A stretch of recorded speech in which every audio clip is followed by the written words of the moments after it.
Hey everybody, Brian Brooks here from the Idaho Wildlife Federation. Welcome back to the weekly legislative recap, where we talk about everything that moved through the legislature this past week that has to deal with fish, wildlife, hunting, fishing, public lands, and access, and I try to talk about it as fast as possible so that you can get to enjoy your weekend.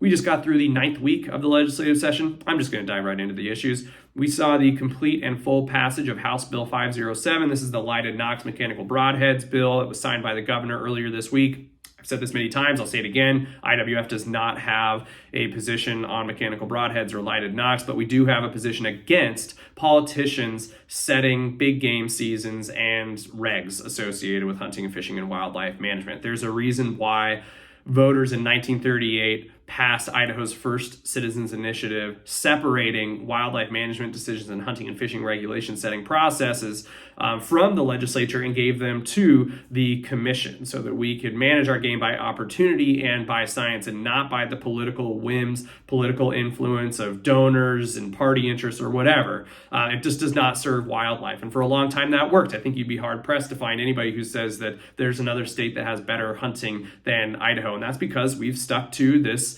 commission process, and it's disturbing that we are seeing politicians edge more and more into season setting and reg setting processes. So we are going to work really hard to make sure that this is the last time that this happens, and there's a significant opportunity approaching.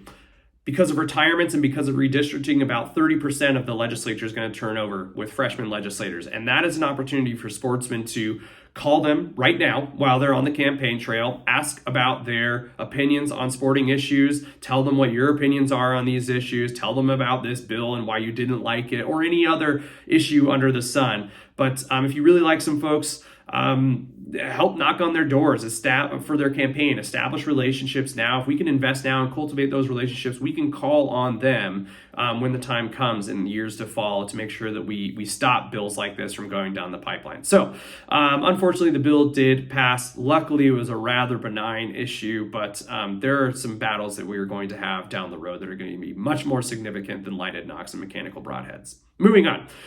Good news, we saw the death of House Bill 587 and House Bill 643. Respectively, that is the Trident bill and the Wilks Brothers bill. You'll remember the Trident bill was the one that they were trying to change the process of the state going through any land sales or exchanges, mainly see as retribution to being denied their proposal to privatize 28,000 acres around the Payette Lakes.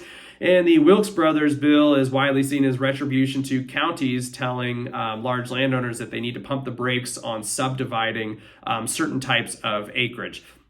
Because of COVID and everything and real estate prices, there's been a boom in rural places, people, the Great Migration, and it resulted in a lot of development and subdividing in areas where it may not be inappropriate. For instance, in Valley County, there's a subdivision plan for a very dangerous flight path of the airport, or people building in the floodplain and they couldn't get flood insurance, and they were really mad about that, so they sued the county, and the county actually won, but it still cost the county $20,000 in taxpayer money to defend the lawsuit. So they pumped the brakes on some of that development. The Wilks Brothers didn't like that and came forward with this bill that would exempt them from the new county rules. Luckily, that bill was pulled.